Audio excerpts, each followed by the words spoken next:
Hello, Namaste, Vanakkam, Annyeong. As you know, I'm your teacher Khushi and welcome to दीदी की पाठशाला। तो बहुत दिन हो गए थे चैनल पर एजुकेशनल वीडियो नहीं डली थी। काफी सारे बच्चे बोल भी रहे थे मैम एजुकेशनल वीडियोस कब से आएंगी, कमेंट आ रहे थे बच्चों के। तो आज मैं आप लोगों के लिए बहुत दिनों बाद एजुकेशनल वीडियो लेकर आई हूँ, जो क्लास 12 का चैप्टर 3 हम लोगों ने शुरू किया था, बंधुत्व, जाति तथा वर्ग, जिसके 2 पार्ट्स हम ऑलरेडी कंप्लीट कर चुके थे। आज उसका पार्ट 3 लेकर आई हूँ मैं आप लोगों के लिए। लेकिन जो पार्ट 3 है, आज हम वो कुछ नए तरीके से पढ़ने की कोशिश करेंगे, क्योंकि मैं अभी तक आप लोगों को व्हाइट बोर्ड से पढ़ा रही थी, व्हाइट बोर्ड एंड मार्कर से पढ़ा रही थी। मैंने सोचा कुछ न्यू ट्राई करके देखते हैं, क्या पता बच्चों को पसंद आ जाए। तो आज मैं आप लोगों के लिए एक पीपीटी तैयार कर लेकर आई हूँ और आज मैं आप लोगों को पीपीटी के थ्रू पढ़ाने की कोशिश करूंगी। ठीक है, तो अभी तक मैं आप लोगों को दिखती थी, मतलब मैं आपको दिखती थी और आप सामने से मुझे देखते थे और फिर हम लोग पढ़ते थे व्हाइट बोर्ड के थ्रू। लेकिन मैंने सोचा कि क्या आज मैं आप लोगों के साथ सिर्फ इंट्रोडक्शन करके आपको इंट्रोड्यूस करूंगी एंड देन फिर हम लोग अपना वो ऑडियो वाले सिस्टम के थ्रू पढ़ेंगे, मतलब पीपीटी के थ्रू पढ़ेंगे।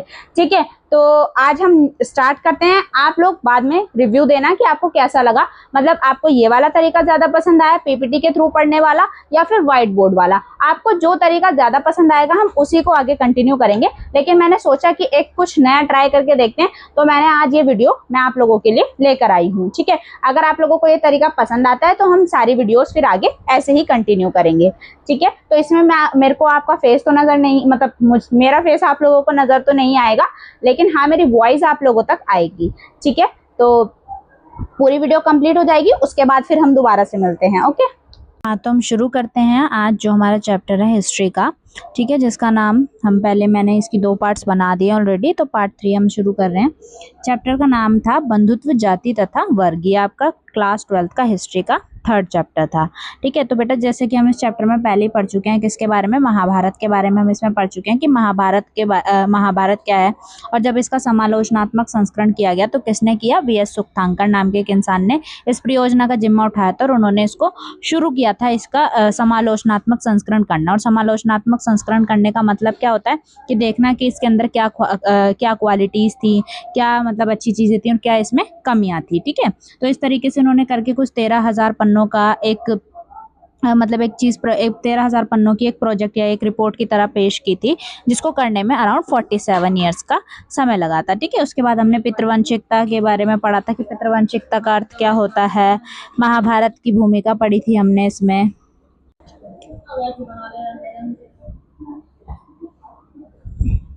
तो हमने विवाह के 8 नियमों के बारे में पढ़ा था।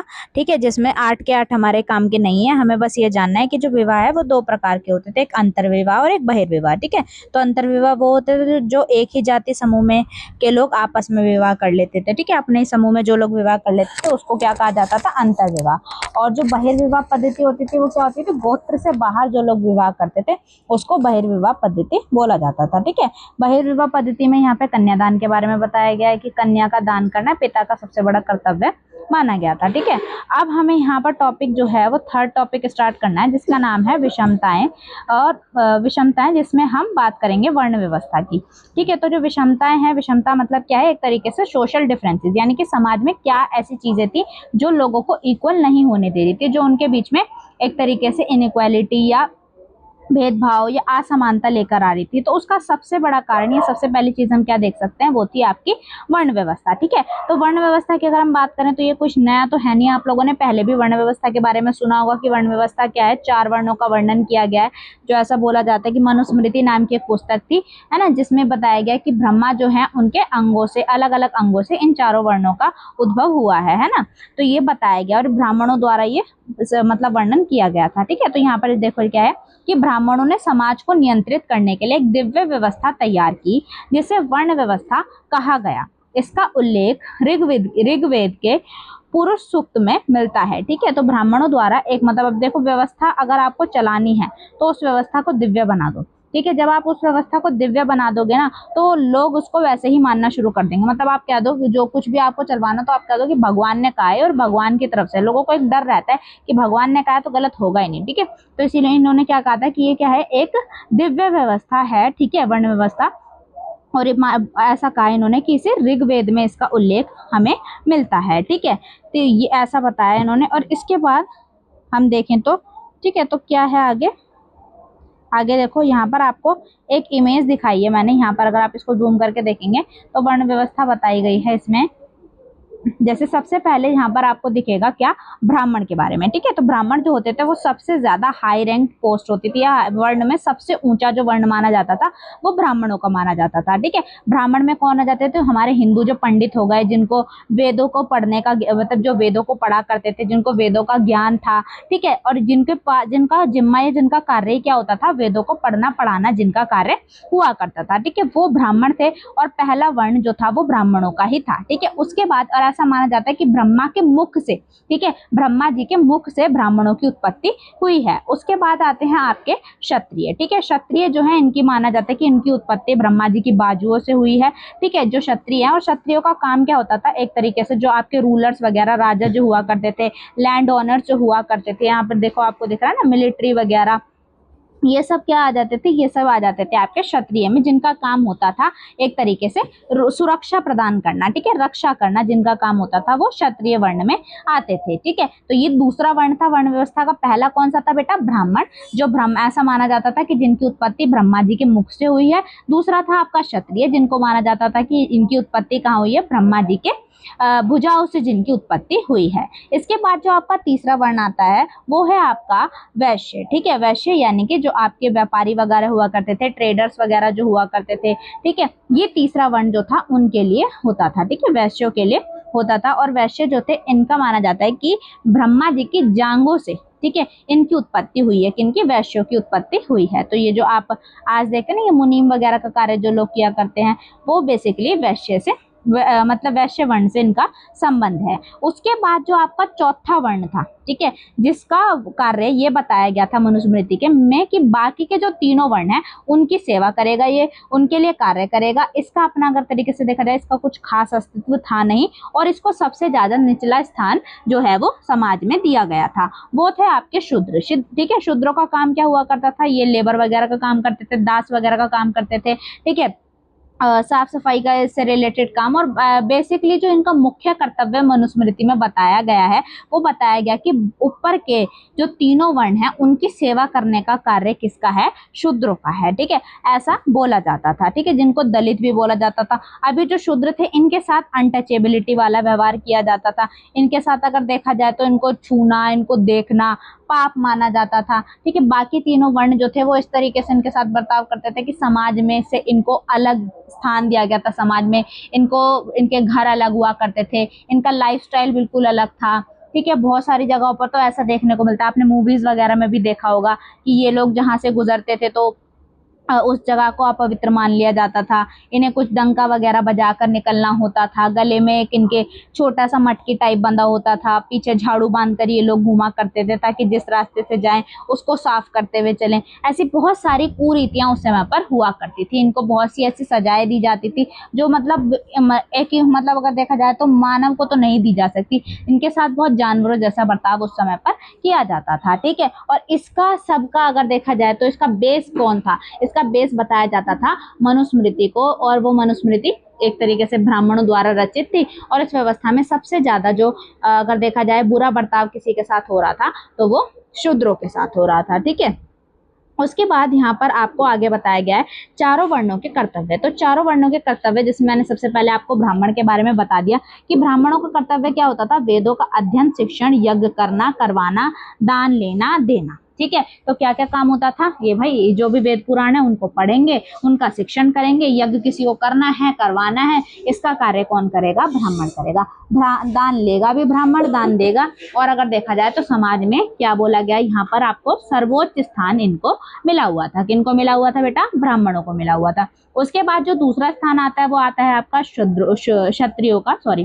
ठीक है, उसके बाद क्षत्रियों का स्थान आता है। अब क्षत्रियों का कार्य क्या होता था, युद्ध करना होता था, लोगों की सुरक्षा करना, न्याय करना, वेद पढ़ना। वेद पढ़ने की अनुमति किनको थी, इनको भी थी। ठीक है, यानी क्षत्रियों को भी थी, ब्राह्मणों को तो थी ही, उसके अलावा क्षत्रियों को भी वेद पढ़ने की अनुमति थी। यज्ञ करवाने की अनुमति क्षत्रियों को दी गई थी, करने की नहीं, करवाने की। ठीक है, अब ब्राह्मण कैसे अपनी आजीविका चलाएंगे। उनका तो काम ही यही था कि यज्ञ करेंगे, उसके बदले में पैसा मिलेगा या जो भी दान दक्षिणा मिलेगी उससे उनका घर चलता था। तो जब यज्ञ करवाएगा ही नहीं कोई तो कैसे उनका घर चलेगा, उनकी आजीविका कैसे चलेगी। तो इन्होंने क्षत्रियो को क्या दिया, क्षत्रियो को काम दिया कि भाई यज्ञ आप करवाएंगे। ठीक है, इसके अलावा अगला जो आपका वर्ण आता है वो आता है वैश्य। ठीक है, तो जो वैश्य है उनका काम क्या होता था, व्यापार करना, कृषि, पशुपालन और दान देना। ठीक है, दान देने का कार्य इनका हुआ करता था। अगला जो आपका लास्ट वर्ण है, जो मैंने शूद्रों के बारे में बताया, इसका काम था ऊपर के तीनों वर्णों की सेवा करना। ठीक है, ऊपर के तीनों वर्णों की सेवा करना, और इन्हें ना तो वेदों को सुनने की और ना ही पढ़ने की अनुमति थी। ठीक है, ये ना तो वेदों को पढ़ सकते थे और ना ही वेदों को सुन सकते थे। इनका एकमात्र काम था तीनों वर्णों की सेवा करना। ठीक है, अब अगर हम बात करें कि नियमों को लागू करने के लिए ब्राह्मणों की रणनीतियां, ब्राह्मणों ने क्या रणनीति अपनाई। ये सबसे पहली बात तो मैंने आपको बताया कि उन्होंने कहा कि ये क्या है, एक दैव्य व्यवस्था है, यानी कि ये जो सिस्टम बनाया है ये खुद भगवान ने या देवता ने बनाया है। अब आप इसको अस्वीकार कर ही नहीं सकते क्योंकि भगवान का नाम ले लिया उन्होंने। ठीक है, और उसके बाद शासकों को ये उपदेश देना कि वे अपने राज्य में एक ऐसी व्यवस्था को शासकों को ये उपदेश देना कि वह अपने राज्य में इस व्यवस्था का पालन करवाएं। ठीक है, शासकों से कोई ये उपदेश दिया गया था, ये उनको ये एक तरीके से रिस्पॉन्सिबिलिटी दी गई थी कि आपका ये कार्य है कि आपको किस तरीके से इसको अपने राज्य में क्या कराना है, अपने राज्य में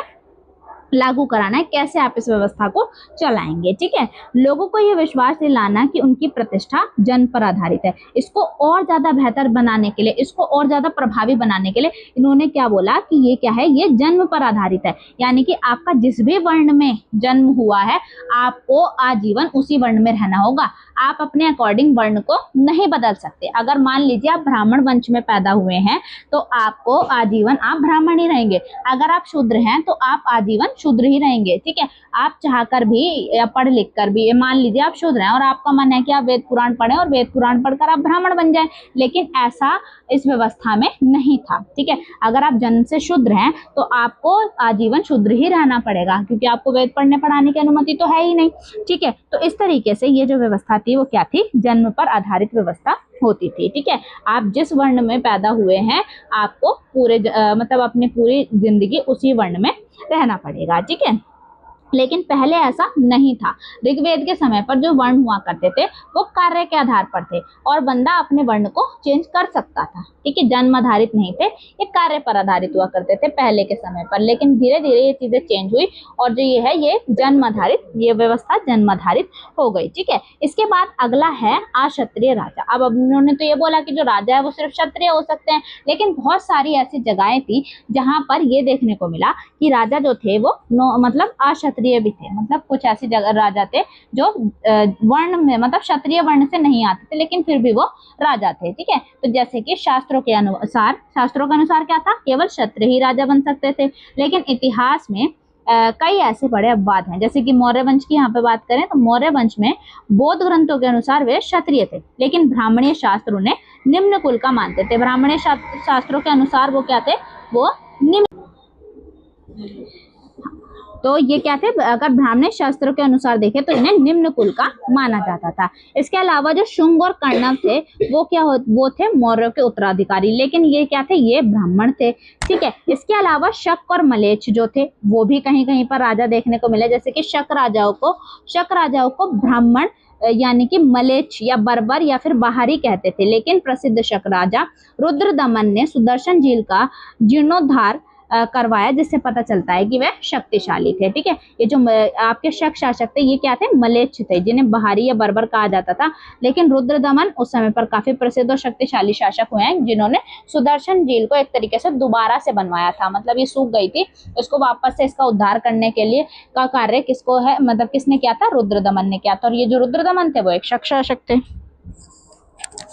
ठीक है, इसके बाद तो यहाँ पर अब समझ आया आपको कि जो व्यवस्था है वो तो ऐसे वर्ण व्यवस्था थी, लेकिन कहीं कहीं पर हमें कुछ एक्सेप्शंस देखने को मिली हैं, कुछ अपवाद देखने को मिले हैं जो ये बताते हैं कि सारी व्यवस्था उस तरीके से नहीं चल रही थी जिस तरीके से ब्राह्मण चलाना चाहते थे। ठीक है, कहीं कहीं पर चीजें चेंज हुई हैं। ठीक है, इसके बाद आगे हम बात करें तो क्या था, जाति और 4 वर्णों के परे। अब इन 4 वर्णों के परे और जाति के परे भी क्या कुछ चीजें थी? क्या सब कुछ जातियों में या इन 4 वर्णों के अंदर ही आ जाता था, या इससे अलग भी कुछ चीजें थी? तो जैसे सबसे पहले अगर हम बात करें वर्ण और जाति में अंतर क्या था, ठीक है, वर्ण और जाति में अंतर। तो सबसे पहले अगर हम वर्ण की बात करें तो वर्ण तो आपको पता है वर्णों की संख्या क्या थी, निश्चित थी। कितने वर्ण थे? 4 आपके वर्ण थे और इनकी संख्या निश्चित थी, 4 वर्ण ही है। लेकिन जातियों की अगर हम बात करें तो इनकी संख्या निश्चित नहीं थी, जातियों की संख्या निश्चित नहीं थी, वर्णों की संख्या निश्चित थी पर जातियों की नहीं थी। जब ब्राह्मणी व्यवस्था का सामना नए समूहों से हुआ, जैसे जंगलों में रहने वाले निषाद या पेशेवर लोग जैसे स्वर्णकार, सुनार, जिन्हें चारों वर्णों में फिट नहीं किया जा सका, उन्हें जाति में वर्गीकृत कर दिया गया। अब नए नए जैसे वो मिलते जा रहे थे, नए नए समूह मिलते जा रहे थे, जैसे कि जंगल में निषाद वगैरह हो गए या सुनार वगैरह, अलग अलग वर्ण समूह के लोग मिलते जा रहे थे। तो अब इन्हें समझ में नहीं आया कि अभी इन्हें किस वर्ण में डाले भाई, ठीक है, या इन्हें ब्राह्मण में डाले, इन्हें क्षत्रिय में डाले, इन्हें वैश्य में डाले, शूद्र में डाले, किस में डाले? तो अब ये वर्णों में फिट नहीं हो पाए, तो फिर ब्राह्मणों ने क्या करा, इन्होंने जातियों में इन्हें वर्गीकृत करना शुरू कर दिया, ठीक है। फिर इन्होंने जातियां बनाई। एक ही व्यवसाय से जुड़ी जातियों को कभी कभी श्रेणी में संगठित किया गया। अब जैसे एक जैसे काम करने वाली जो जातियां मिली, तो उन जातियों को मिलाकर इन्होंने क्या बना दिया, अब श्रेणी बना दी, श्रेणी यानी कि गिल्ड, ठीक है। जैसे मंदसौर अभिलेख में रेशम बुनकरों की श्रेणी का जिक्र है, ठीक है। एक मंदसौर नाम का एक मतलब मंदसौर एक अभिलेख है जिसमें रेशम के बुनकरों के लिए एक श्रेणी का उल्लेख किया गया कि भाई इनकी एक श्रेणी थी। तो मैंने क्या बताया भाई, वर्ण और जातियों में क्या अंतर है? वर्ण जो थे वो उनकी संख्या निश्चित थी। कितने वर्ण थे? 4 वर्ण थे। जबकि जाति जो थी वो अनिश्चित संख्या थी, कोई निश्चित संख्या नहीं थी। और ये क्यों बनाई गई जातियां? क्योंकि चारों वर्णों में जो फिट नहीं हुआ उन सबको इन्होंने क्या कर दिया, जातियों में बांट दिया, और जो एक जैसी जैसी जातियां मिली उनको मिलाकर इन्होंने श्रेणी का निर्माण करा, ठीक है। अब बात करें इसके अलावा, अगला टॉपिक है आपका 4 वर्णों के परे अधीनता और संघर्ष, ठीक है। अब इन 4 वर्णों के परे क्या मतलब क्या चीजें ऐसी चल रही थी जिसकी वजह से अधीन भी थे या संघर्ष भी देखने को मिल रहा था? तो सबसे बड़ी बात क्या थी कि समाज में कुछ लोगों को ब्राह्मणीय व्यवस्था में अस्पृश्य घोषित कर दिया गया, ठीक है। अब जो ये आपके शूद्र थे इनको इन्होंने क्या कर दिया, अस्पृश्य घोषित कर दिया, अनटचेबल कह दिया कि भाई ये तो है दूषित, ठीक है। ये इन्हें क्या माना गया, उन्हें दूषित माना जाता था। जिनमें सबसे नीचे थे चंडाल, ठीक है। इन्हें क्या बोला कि भाई इन्हें अगर हम छुएंगे, इन्हें हम देखेंगे तो हमारा धर्म भ्रष्ट हो जाएगा। तो सबसे नीचे जो इन्होंने शूद्रों से भी नीचे जिनको इन्होंने स्थान दिया, जिन्हें अति शूद्र आप कह सकते हैं, वो थे आपके चांडाल। अब ये जो चांडाल थे ये कौन थे? तो मनुस्मृति के अनुसार इन्होंने चांडालों के कुछ मतलब मनुस्मृति ने चांडालों के कुछ कर्तव्य बताए। अब ये जो चांडाल थे वो क्या थे कि इन्हें गांव के बाहर रहना पड़ता था, ठीक है। पहला इनका जो कर्तव्य है कि इन्हें, अगर ये चांडाल है तो इनको कहाँ रहना पड़ेगा, गांव से बाहर रहना पड़ेगा। उसके अलावा दूसरा क्या था कि ये क्या करते थे, फेंके हुए बर्तनों का इस्तेमाल करते थे और मरे हुए लोगों के कपड़े और लोहे के आभूषण पहनते थे, ठीक है। दूसरा क्या बोला गया, पहला तो गांव के बाहर रहेंगे भाई, दूसरा फेंके हुए बर्तनों का इस्तेमाल करेंगे और मरे हुए लोगों के कपड़े और लोहे के आभूषण पहनते थे, ठीक है। मरे हुए लोगों के कपड़े पहनेंगे और लोहे के आभूषण पहनेंगे। रात में उन्हें गांव और शहरों में चलने फिरने की मनाही थी, ठीक है। रात में क्या था कि रात में तो वो कहीं नहीं जाएंगे, रात में वो अपने घर रहेंगे। रात में उन्हें गांव, ना तो गांव में ना शहरों में रहने की, चलने फिरने की मनाही थी। क्यों भाई? क्योंकि उस समय पर लाइट वगैरह तो हुआ नहीं करती थी। तो जब लाइट नहीं होगी तो फिर क्या होगा, है ना। फिर वो अगर लाइट नहीं होगी, वो रात में घूमे और किसी ब्राह्मण के या कहीं पर आ गए, मतलब किसी के सामने आ गए, तो फिर तो प्रॉब्लम हो जाएगी ना, फिर उनका धर्म भ्रष्ट हो जाएगा। इसीलिए उन्हें रात में चलने फिरने की अनुमति नहीं दी गई थी। लावारिस लाशों का अंतिम संस्कार करना और वधिक जल्लाद का काम करना उनका मुख्य काम था, ठीक है। क्या जो भी लावारिस लाशें आती थी जिनका कोई नहीं होता था, उनका अंतिम संस्कार करने का कार्य चंडालों का होता था, ठीक है। और जो भी उनके विधि विधान वाले कार्य हुआ करते थे वो सब काम कौन करते थे? चंडाल किया करते थे, ठीक है। उसके बाद कुछ विदेश यात्रियों का वर्णन मिलता है, जैसे चीनी भिक्षु जो आपका आया था जिसका नाम था फाइयान या फिर फाशियान, भी कुछ जगहों पर देखने को मिलता है। जब चंडाल सड़क पर आते थे तो ऐसा बताया उसने कि जब ये चंडाल सड़कों पर आते थे तो उन्हें क्या करते थे, करताल लकड़ी का टुकड़ा बजाना पड़ता था ताकि लोग उन्हें देखने को के दोष से बच सकें, ठीक है। तो एक लकड़ी का टुकड़ा ही अपने हाथ में, जिसे करताल कहा जाता था, उसे लेकर घुमा करते थे और उसको बजाया जाता था, ठीक है। उसे बजाते थे क्योंकि अगर उसे बजाएंगे तो एक तरीके से इन्फॉर्मेशन देते थे ये अपने आने की कि हम आ रहे हैं और जो लोग हैं रास्ते में वो हट जाओ, ठीक है। तो देखने के दोष से बच जाते थे। उसके बाद ह्वेनसांग ने बताया है कि ह्वेनसांग ने लिखा है कि विदिकों और सफाई करने वालों को शहर से बाहर रहना पड़ता था। ठीक है, कुछ जगहों पर यह भी उल्लेख मिलता है कि ये इन लोगों को क्या है, एक तरीके से अपनी कमर पे कहीं कहीं जगह बताएगी कि झाड़ू लेकर घूमना पड़ता था, अपने गले में काट का कटोरा बांधकर ये लोग घूमा करते थे। ऐसी चीजें भी अलग अलग जगहों से हमें देखने को मिलती हैं। ठीक है, तो अलग अलग, या तो जैसे फाइयान ने क्या बताया कि करताल बजाया करते थे, और ह्वेनसांग ने बताया कि जो सफाई कर्मचारी या जो सफाई वगैरह का काम करते थे वो शहरों से बाहर रहा करते थे। ठीक है, तो अब इसका जो आपका टॉपिक है नेक्स्ट कितना रहता है देख लेते हैं एक बार।